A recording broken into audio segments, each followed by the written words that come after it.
बोलो, शुरू करें। बंगाल में आज जो ग्राम पंचायत के चुनाव हो रहे हैं उसमें हिंसा का तांडव हो रहा है।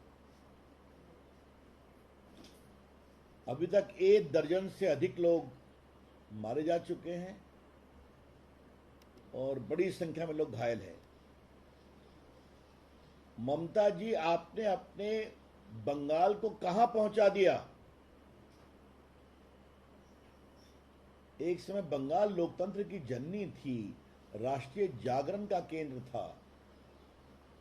सुभाष चंद्र बोस का बंगाल, गुरुदेव रविन्द्रनाथ टैगोर का बंगाल, ईश्वरचंद विद्यासागर का बंगाल। कोई चुनाव होगी तो लाश गिरना जरूरी है क्या? और ममता जी, मुझे आपसे एक सवाल पूछना है कि पहले बिहार सहित बाकी प्रदेशों में भी बहुत लाशें गिरती थी, अब तो चुनाव आयोग की सख्ती के कारण वो काफी कम हो गया।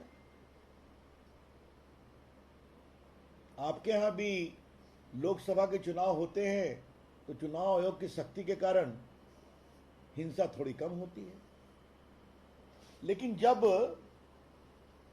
आपकी सरकार ग्राम पंचायत का चुनाव करवा रही है तो क्या हो रहा है और कितने लोग मारे जाएंगे, क्यों मारे जाएंगे?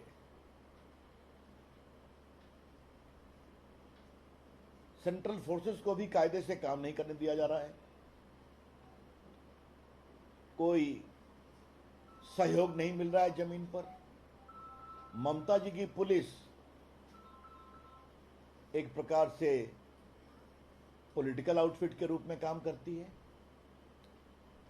क्योंकि मुझे मालूम है कि जो कुछ ईमानदार प्रभावी पुलिस वाले हैं उनको उचित प्रोत्साहन नहीं मिलता या काम करने नहीं दिया जाता।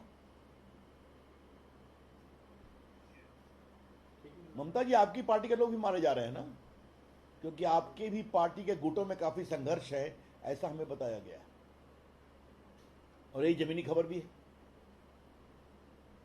लेकिन इस हिंसा के तांडव को कब रोकेंगे आप? It is very unfortunate. BJP condemns outright this reckless violence in Bengal in the gram panchayat election. Bharatiya Janata party आज के चुनाव में इस हिंसा के तांडव की भर्त्सना करती है। एक दूसरी महत्वपूर्ण बात हमें कहनी है कि जब पूरे देश में इलेक्ट्रॉनिक वोटिंग हो रही है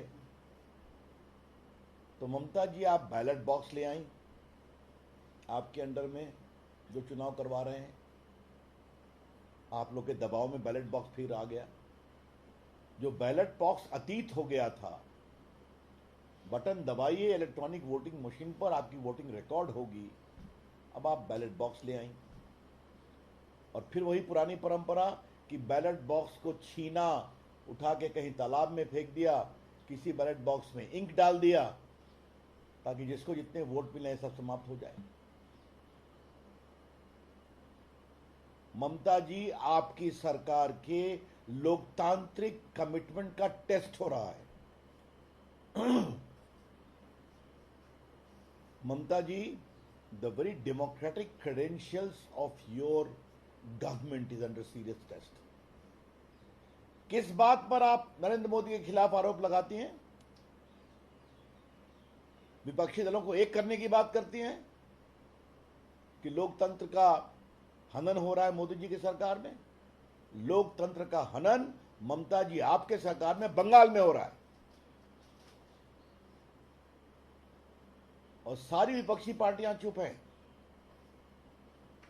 कांग्रेस के लोग भी मारे गए हैं, वामपंथियों पर भी हमला हुआ है। लेकिन कमाल है, क्या वामपंथी पार्टियों के राष्ट्रीय नेता हों या कांग्रेस के राष्ट्रीय नेता हों, चुप हैं। ये है आपके दोहरे चरित्र। This is your double standard. बेबुनियाद आधारहीन आरोप लगाना नरेंद्र मोदी की सरकार के खिलाफ और अपने अगुवाई में बंगाल में खुलेआम हिंसा का तांडव करना, यह बहुत दुर्भाग्यपूर्ण है। हम एक ही बात कहना चाहेंगे, ममता जी, बंगाल की जनता देख रही है और जब कोई प्रदेश का मुख्यमंत्री हिंसा का तांडव करता है या करवाता है तो इसका संदेश यही जाता है कि जनता इनकी विदाई जल्दी ही करने वाली है। और आपके इस आचरण के कारण लोकतंत्र तो बहुत शर्मसार हुआ ही है, बंगाल की गौरवशाली जनता को भी बहुत दुख लगा है और हमें पूरा विश्वास है कि उचित कार्रवाई होगी लोकतंत्र के हिसाब से अगले चुनाव में। लेकिन एक बात हम स्पष्ट अपील करना चाहेंगे कि काउंटिंग ठीक से होनी चाहिए और जिन लोगों ने चुनाव की प्रक्रिया को बाधित करने की कोशिश की है उनके खिलाफ सख्त से सख्त कार्रवाई की जाए। ये तो हम लोग खुद ही देखते हैं कि बहुत से उम्मीदवार तो सुरक्षा के घेरे में घर से भागे हुए हैं, वो प्रचार नहीं कर पा रहे। ये बहुत पीड़ादायक है, बहुत दुर्भाग्यपूर्ण है और इसके हम भर्त्सना करते हैं। Thank you.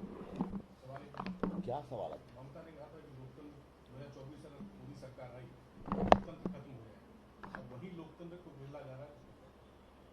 ये सवाल आप ममता जी से पूछिए, मैंने उठाया है already.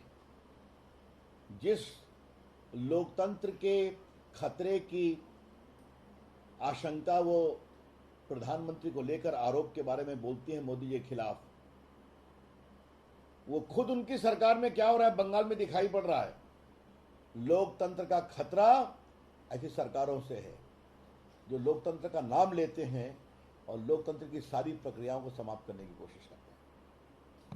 Sir, but TMC also alleging that they are also, tampering of votes and also ballot boxes have been tampered by BJP also. They are putting up a lot of videos and also saying that the central forces are used by BJP in the elections. How do you react? This by itself is a very, very baseless comment, a comment of desperation. Our report suggests that the central forces are not being allowed to operate freely to ensure a free and fair elections. And that's the reason you are seeing it. And there's a lot of tussle inter se between the TMC party also. Thank you. Chalo.